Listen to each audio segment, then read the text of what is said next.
It's a new year. We have new prompt systems, so let's pick out my January TBR.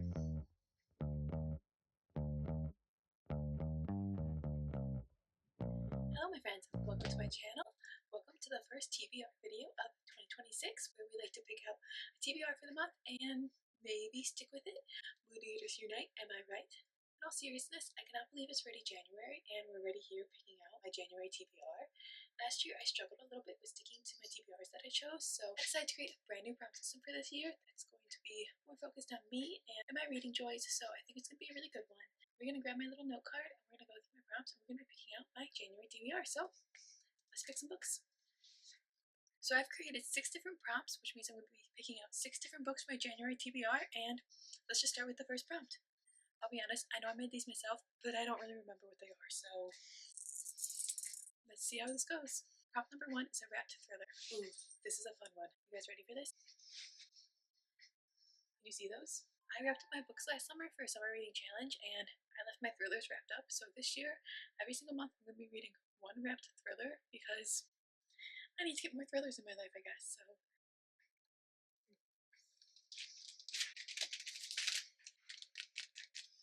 Oh, I forgot to mention, guys, these shelves behind me, and that little shelf behind me, both of those shelves are my TBR shelves. So this is my entire TBR list that we're going to be picking from, all of this. We're hoping to tackle it this year and get it way smaller, so yeah. But anyways, this is the book. This is our first wrap thriller of the year, so let's unwrap it together and see what it is. A little risky having my first pick for my TBR of the whole year being a wrapped book, but we're living by chance today, I guess.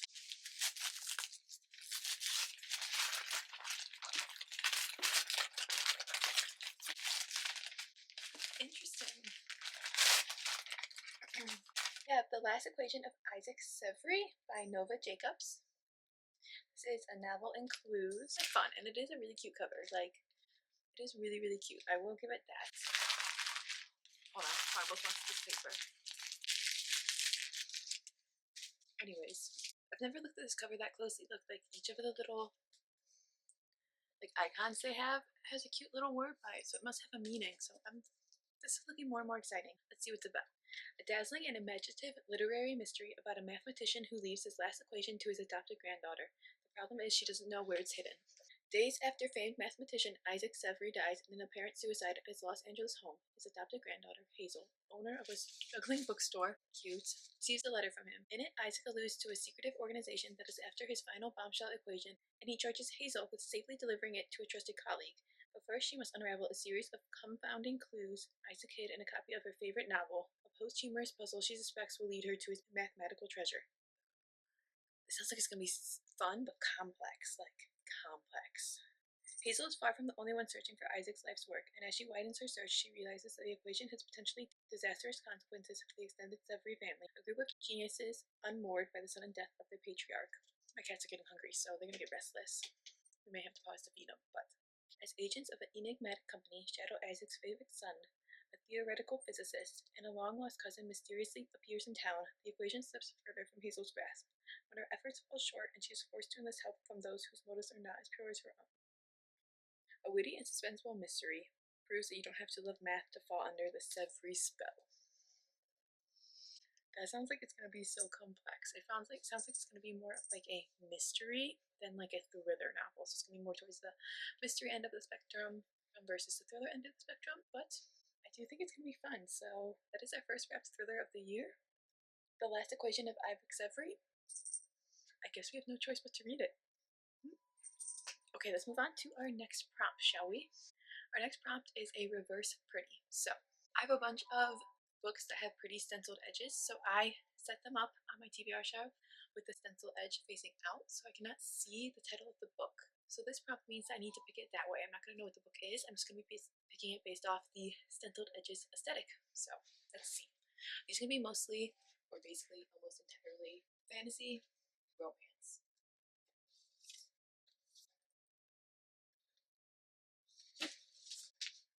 Okay, so these are my 2 options. We have Chasing the Wild by Elliot Rose. This is a romance. And we have Ship of Spells by H. Leighton Dixon. This is a fantasy. So let me do a quick little look. Let's see. This is part of a series. It looks like it says a Crimson Ridge novel. It is a spicy new forbidden love series, and it looks like it's an age gap romance. So it is with the ex-boyfriend's father. They live on a mountain. Oh, cold of the top of this mountain. That might be good for winter because they're on a cold mountain. Or we have Ship of Spells, which is about a war-scarred mage, a sentient ship, a secret that could drown empires. We're gonna have to go with Chasing the Wild just because it's in the snowy mountain, so that feels more right. So let me read you the back, shall I? What happens when you're snowed in on a mountain ranch in Montana with the one man you definitely should not be fantasizing about? Like, come on.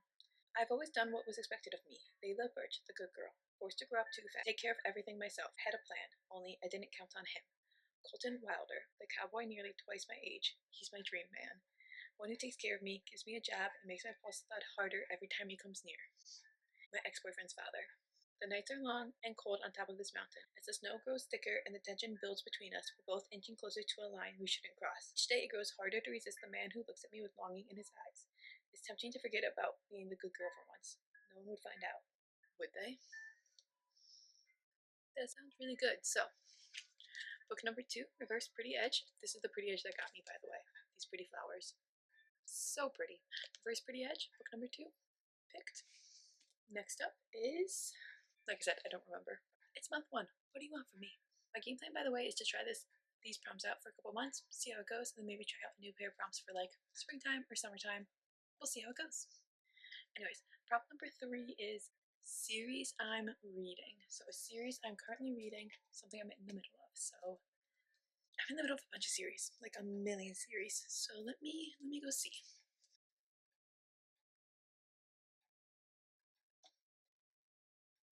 Okay, I could have pulled 2 books. The other one was A Fellowship of Librarian and Dragons, which sounds really, really cute, but this is what my soul is choosing, so we're not even going to pretend. I'm not going to pretend with you guys. I'm going to be honest. So I just read Mile High. Like, I just finished it. It was my first book of the year. So next in the Windy City series is The Right Move by Liz Tanforte. And yeah, I want to read this one. I can't wait. I really want to read this one. So sorry, I'm picking it. It's a series I'm in the middle of. This is book number 2. I just read book number 1, so I'm feeling it. Yes, it's another romance, so we're going to try to avoid romance for the rest of this video because I don't want to get too over romanced out. But The Right Move is a sports romance. It is about Ryan. He is a basketball player on a Chicago NBA team. And then it is about Indy. She is, I believe she's a flight attendant. She was in the last book. But I know in this one she ends up moving in with the male main character. So it is close proximity. And I think it's going to be really fun and really exciting. I think I could read it actually. I don't think I could have any. I will skip if there's any spoilers from the first one, but I don't think there will be. A fake relationship under one roof. Ah, it's fake dating? I thought it was just close proximity. And no escape from the tension building between them. Ryan, I'm the newest captain of the Devils, Chicago's NBA team, and the last thing I needed this year was for Indy Ivers, my sister's best friend, to move into my apartment. She's messy, emotional, and way too tempting. But when the team's general manager vocalizes his blatant disapproval of my promotion to captain, referring to me as an unapproachable lone wolf with no work-life balance, I can't think of a better way to convince him otherwise than I need to date my outgoing roommate. The only problem? Faking it feels far too natural. Having a fake girlfriend wasn't supposed to be messy, but having Indy under my roof and in my bed is complicated, especially when she wants all the romantic parts of life that I could never give her, Indy. I never imagined I'd be living with my best friend's brother, NBA superstar Ryan Shea. Even more unbelievable, he needs me to act as his loving girlfriend who suddenly changed him into a friendly, approachable guy. Because, well, he's not. He's controlling of his space and untrusting of others. Our arrangement isn't one-sided, though. I'm in a wedding coming up, one where all of my childhood friends, including my ex-boyfriend, will be in attendance, and there's no better date than my ex's celebrity hero.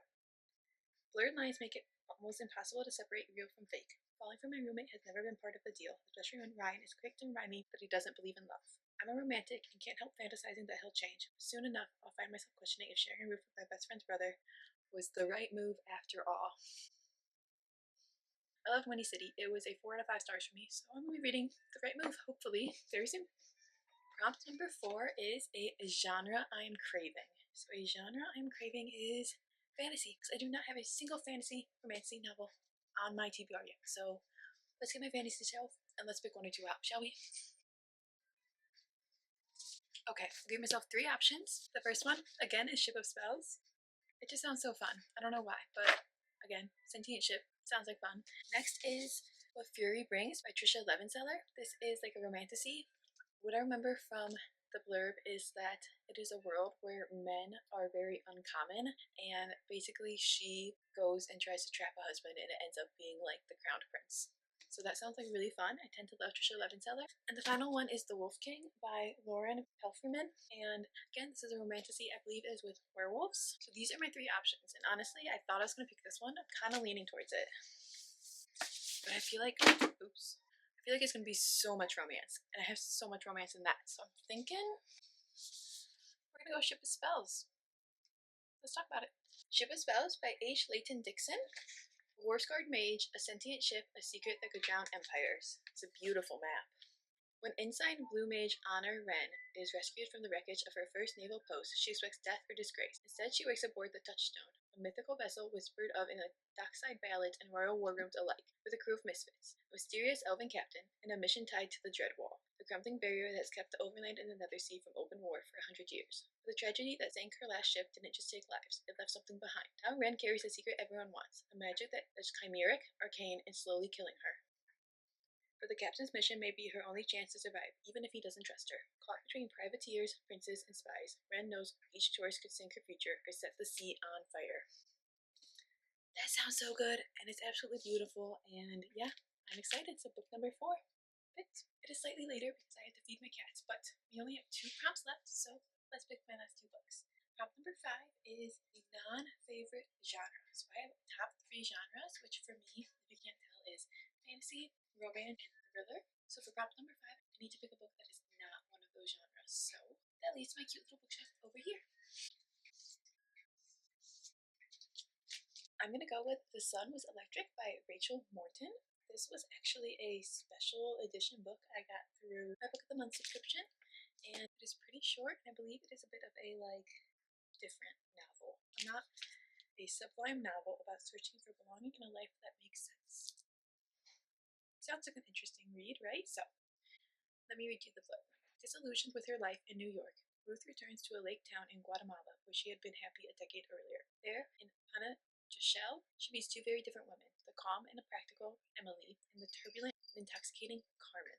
Deciding to stay and build a life at the lake, Ruth finds work first as a nanny to a wealthy local family, then as an English teacher at a village school. Meanwhile, she becomes increasingly infatuated by her friendship with Carmen, pushing away the stability of her connection with Emily. As Carmen's fragile relationship with the world splinters, the difference between being a visitor and truly belonging becomes clear, and Ruth is forced to act.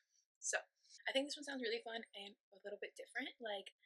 It's not like any of the other books that I would necessarily pick to read, and I think it's just a little bit different, and I'm curious to see everything that happens. Is it going to be disaster? Is it going to be a hot mess? Is it going to be really, really bad? I'm not really sure, but I'm curious to see where this book leads, and I feel like I do want to dabble in different genres and different types of books this year. By reading one in January that's a little bit outside my comfort zone, I feel like that's a great way to start. So, book number 5 for my January TBR, all selected, which amazingly only leaves one more prompt, and that is my favorite prompt, a mood pick. So, I'm very much a mood reader, and I wanted to give myself some love in my prompts. So, we are mood picking one of these books, and I think it's going to be from one of the tall shelves behind me. I don't think I'm going to mood pick any of the other ones. No, I'm not. I'm going to pick one of these. So, let's go mood pick, shall we? My favorite thing to do. Okay, I have 2 options, both of which feel very wintry for me, which is why I picked them, because I feel like I'm going to need to read these during the cold months when there's snow on the ground. So we have Breathless by Amy McCulloch. This is a thriller. And we have North is the Night by Emily Rath. This is a fantasy, I believe. Fantasy adventure. Ooh, this is hard.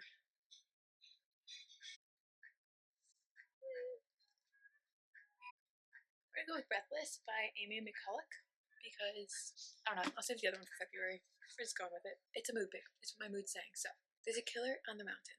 Journalist Cecily Wong is in over her head. She's come to Manaslu, the 8th highest peak in the world, to interview internationally famous mountaineer Charles McVeigh on the last leg of a record-breaking series of summits. She's given up everything for this story: her boyfriend, her life savings, the peace she made with her crumbling failures in the past. But it's a career-making opportunity. It could finally put her life back on track. But when one climber dies in what everyone assumes is a freak accident, she fears their expedition is in danger. By the time a second climber dies, it's too late to turn back. Stranded on a mountain in one of the most remote regions of the world, she'll have to battle more than the elements in a harrowing fight for survival against a killer who is picking them off one by one. Yeah, that is my movie pick to finish off my January TBR. So let's do a quick little recap. I picked 5 books for my January TBR, and they are, hold on, I guess I need to be able to see them. Right? Breathless, The Sun Was Electric Light, Ship of Spells, The Right Move, Chasing the Wild, and The Last Equation of Isaac Servey. I think that has a really good variety, if you ask me, and I'm really excited to read these, hopefully, this month. We'll see how it goes. Like I said, last year I didn't do too great with my TBRs, but we're trying again, and if anything, it's a fun video to make, so I'll take it. But yeah, that is my January TBR. I'd love to know what you guys are reading. Let me know down in the comments down below. Did you pick a TBR and what's on it? Hope you guys are having a fabulous start to the new year. Thank you so much for being here and watching this video, and I'm excited to keep creating content this year and really kind of just have fun with it. That being said, live well, read some books, go discover, my friend. See you next time. Bye.